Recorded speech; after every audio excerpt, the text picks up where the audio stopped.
My students, मेरे channel vision NDPP में आप सबों का स्वागत है। फिर से एक बार हम आपको आमंत्रित कर रहे हैं अपने रेशनल नंबर चैप्टर में, क्लास 8th में जो हम लोग कल की कक्षा में पढ़े थे, और चैप्टर एक्सरसाइज 1.3 के शेष क्वेश्चंस की ओर। तो शेष क्वेश्चन हम लोग जो बातें कर रहे थे कल 7 क्वेश्चन तक आप बना चुके हैं, और आज हम लोग आगे चलते हैं क्लास 8th की 1.3 के क्वेश्चन नंबर 8 में। तो ये क्वेश्चन नंबर 8 क्या है? मान ज्ञात करें। छात्रों, मान ज्ञात करने का मतलब क्या है कि उसमें गिवन जो भी टर्म है उन सारे टर्म्स के जो भी मैथमेटिकल इंडिकेशन है, यानी जोड़ घटाव गुना भाग, उसके अनुसार उसकी क्रिया करना, उसकी संक्रिया करना, और उसकी संक्रिया करने के बाद हम लोग आंसर पे पहुंच जाएंगे। तो उसको सही सही हल करना होता है। तो हम लोग क्वेश्चंस को एक बार फिर से रिपीट कर सकते हैं। 2/3 इंटू -21/28 इंटू 15/30 इंटू 7/-35। अब देखिए, हमने कहा था कि गुणा में ऐसे प्रश्नों में यदि ऊपर नीचे या तिरछे, है ना, ऊपर से नीचे की ओर तिरछे भी कहीं भी कटता है तो उसको सारे को काट लेना है, पहले उसको शॉर्ट फॉर्म में ले आना है। तो हम लोग देखते हैं ये 7/35 दाहिनी ओर से देख रहे हैं, ये अपने आप में कट रहा है। 7 1 जा 7, 7 5 जा 35, तो माइनस है तो -5 टाइम्स होगा। ये 15 30 भी कट रहा है, 15 1 15, 15 2 30। ये देखिए 21 28, ये भी 7 के पारा से कट रहा है, 7 तिया 21 और 7 चौके 28, और ये 2 3, तो 3 से ऊपर ये देखिए 3 से 3 कट जा रहा है, ये -1 आ जाएगा, और 2 से 4, 2 से 2 भी कट रहा है, और अब आपका क्या बच रहा है? सो देखिए ये कुछ भी बच रहा है, तो ये -1 1 1 और नीचे 4 और -5। तो जो बच रहा है उसको हम लिखते हैं, यहाँ कुछ नहीं, मतलब 1/1 बचा, यहाँ -1/4 बचा, यहाँ पर 1/1 बचा, और यहाँ पर +1/-5 यही बच रहा है। और हम लोग इसको क्या करते हैं, गुना करते हैं। ऊपर में केवल 1 × 1 × 1 × 1 दैट इज 1, और ये माइनस ऊपर नीचे भी खत्म हो जाता है, और नीचे 4 × 4 × 4 = 20। ये हमारा आंसर आ जाता है। तो हम लोग इजीली इसको जो कटा उसको काट दिए, और लघुत्तम रूप में हमारा आंसर आ गया 1/20। तो हम लोग इस तरह से सभी प्रश्नों को हल कर सकते हैं, और हल करके उसका अंतिम जो वैल्यू निकालेंगे वही उसका आंसर होगा। तो इस तरह से आप क्वेश्चन 8वां का दोनों क्वेश्चन बना सकते हैं। 9वां में सत्यापित करें कि कथन सत्य है क्या सत्य, यानी इसमें ये दिखाना है, दोनों साइड हल करेंगे, और ये दोनों साइड का मान बराबर आ जाता है तो लिखेंगे सत्य है, और नहीं आता है तो असत्य है। तो यहाँ कर लेंगे आप। हम लोग आगे चलते हैं क्वेश्चन नंबर 3 में। क्वेश्चन नंबर 3 क्या कहता है? बताइए ऐसी परिमेय संख्या जिसका कोई व्युत्क्रम नहीं है, ऐसी परिमेय संख्या जिसका कोई व्युत्क्रम नहीं होता है, ऐसी कौन सी संख्या है जिसका व्युत्क्रम होता ही नहीं है? हम लोग को मालूम है कि हम व्युत्क्रम जब पढ़ा रहे थे, गुणात्मक प्रतिलोम, उसी समय ये चर्चा आई थी कि एक ऐसी संख्या जिसका कोई गुणात्मक प्रतिलोम नहीं होता है ना, वो संख्या है, या प्रतिलोम नहीं होता है, वो 0 है। 0 का कोई प्रतिलोम नहीं होता है। तो फर्स्ट क्वेश्चन 10वां का, जिसका कोई प्रतिलोम नहीं है, और उसका आंसर 0 होगा। ठीक है। परिमेय संख्याएं जो अपने व्युत्क्रम के समान है, 2 ऐसी परिमेय संख्याएं हैं जिसका व्युत्क्रम वही होता है, यानी जो संख्या है उसका व्युत्क्रम सेम होता है, वो है 1 और -1, या -1 और +1, ऐसा भी लिख सकते हैं, -1 और +1। ठीक है। ये 2 ऐसी संख्याएं हैं जिसका व्युत्क्रम वही होता है, यानी इसका जैसे -1 का फिर क्या होगा, -1/1 उलट देते हैं, बटा चूंकि यहाँ 1 है, उल्टेंगे तो ऊपर जाएगा, माइनस ऊपर ही रखते हैं तो सेम थिंग आ गया। 1/1 उसका उल्टेंगे तो फिर उलट के 1/1 सेम ही थिंग रहेगा। तो इसका व्युत्क्रम सेम होता है। और व्युत्क्रम का मतलब गुणात्मक प्रतिलोम से हमारा है, योज्य प्रतिलोम अलग हो जाता है, -1 का +1 हो जाएगा। परिमेय संख्या है जो अपना ऋणात्मक के समान है, वैसी परिमेय संख्या जो अपने ऋणात्मक के बराबर होता है, ऐसी कोई संख्या हम लोग को चुनना है जिसका ऋणात्मक निकालेंगे तो उसके जैसे हो जाएगा। तो ये संख्या हम लोग ऐसा ढूंढ सकते हैं क्या,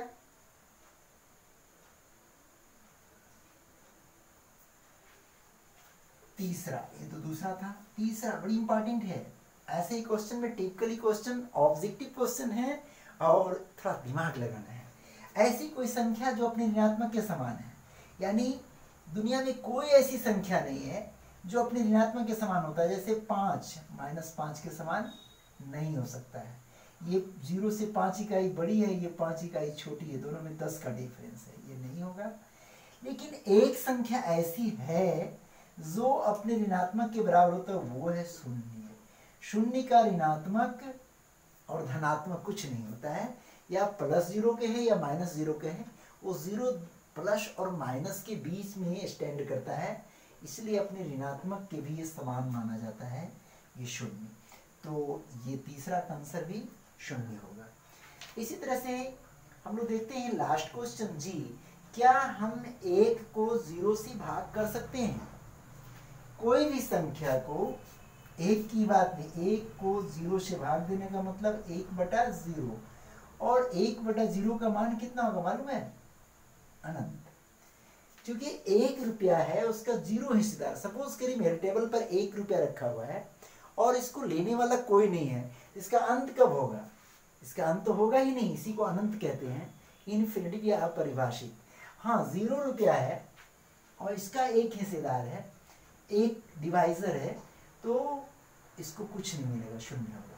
लेकिन 1/0 या कोई चीज बटा 0, 5/0 कहें, 10/0 कहें, ये कभी डिवाइड होगा ही नहीं, इसको इनफिनिटिव कहते हैं, क्योंकि इसका डिवाइजर कोई है ही नहीं, 0 है। तो ये क्लियर हो गया। 10वां भी।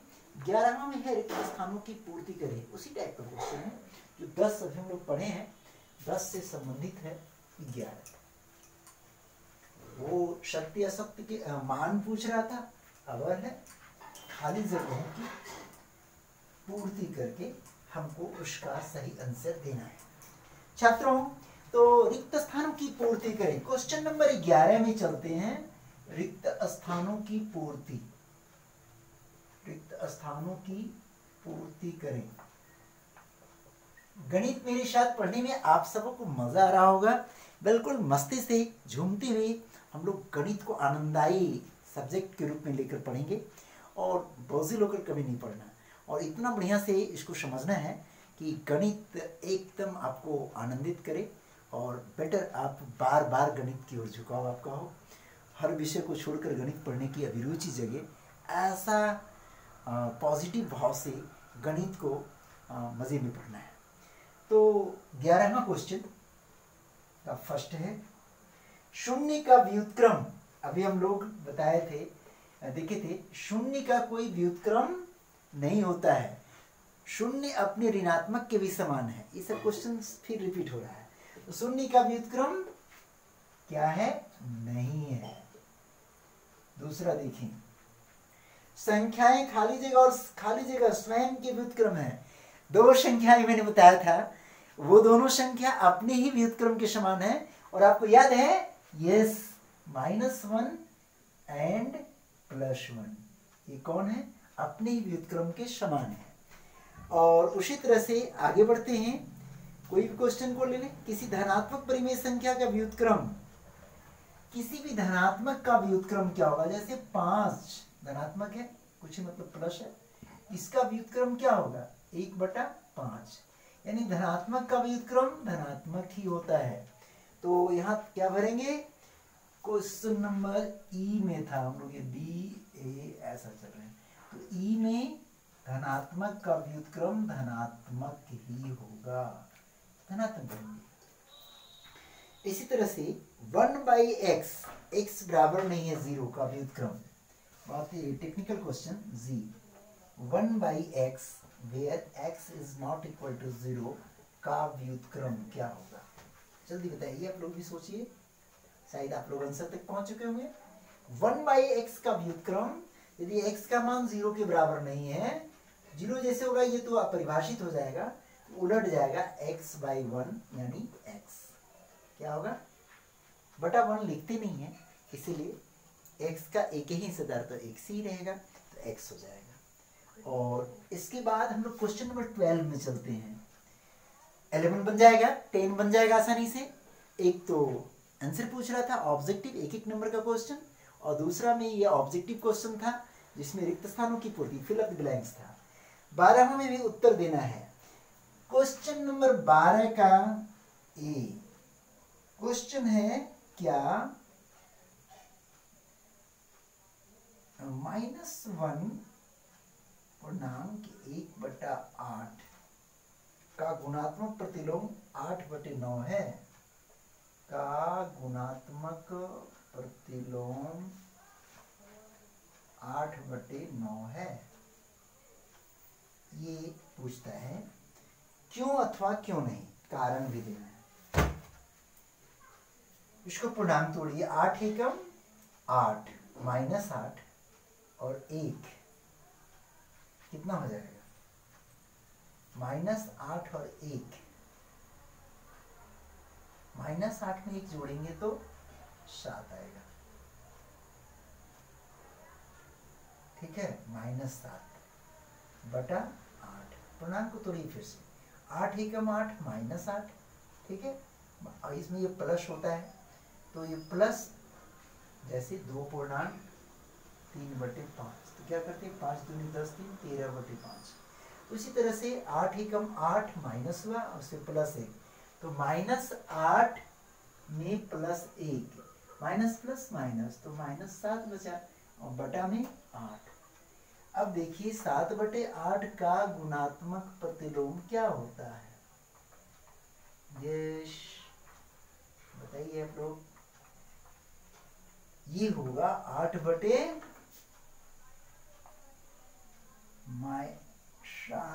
नीचे होगा, और ये माइनस को ऊपर ही रख सकते हैं, -8/7। यहां लिख रहा है 8/9, होगा नहीं होगा, लिखेंगे नहीं, और क्योंकि में ये लिखे, क्योंकि हम लोगों ने इसको पूर्णांक तोड़ा, पूर्णांक तोड़कर इसको पलट दिया, तो ये मान आ रहा है, ये मान नहीं होगा, इसीलिए आंसर हम लोग शुरू में ही नहीं कर। अब आगे क्वेश्चन देखेंगे हम लोग। इसका क्वेश्चन अच्छा क्वेश्चन है, थोड़ा सा बल देने लायक है, बनाने में थोड़ा सा वेटफुल भी लगेगा, है ना, और आनंद भी आएगा। तो हम देखते हैं क्वेश्चन सी को देखें, 12 का सी। क्वेश्चन सी में क्या है, क्या हम क्वेश्चन को लिख रहे हैं, 0.4 का व्युत्क्रम कितना है, 5/2 है। अब देखिए क्वेश्चंस को कैसे ट्विस्ट करता है, ये समझना है।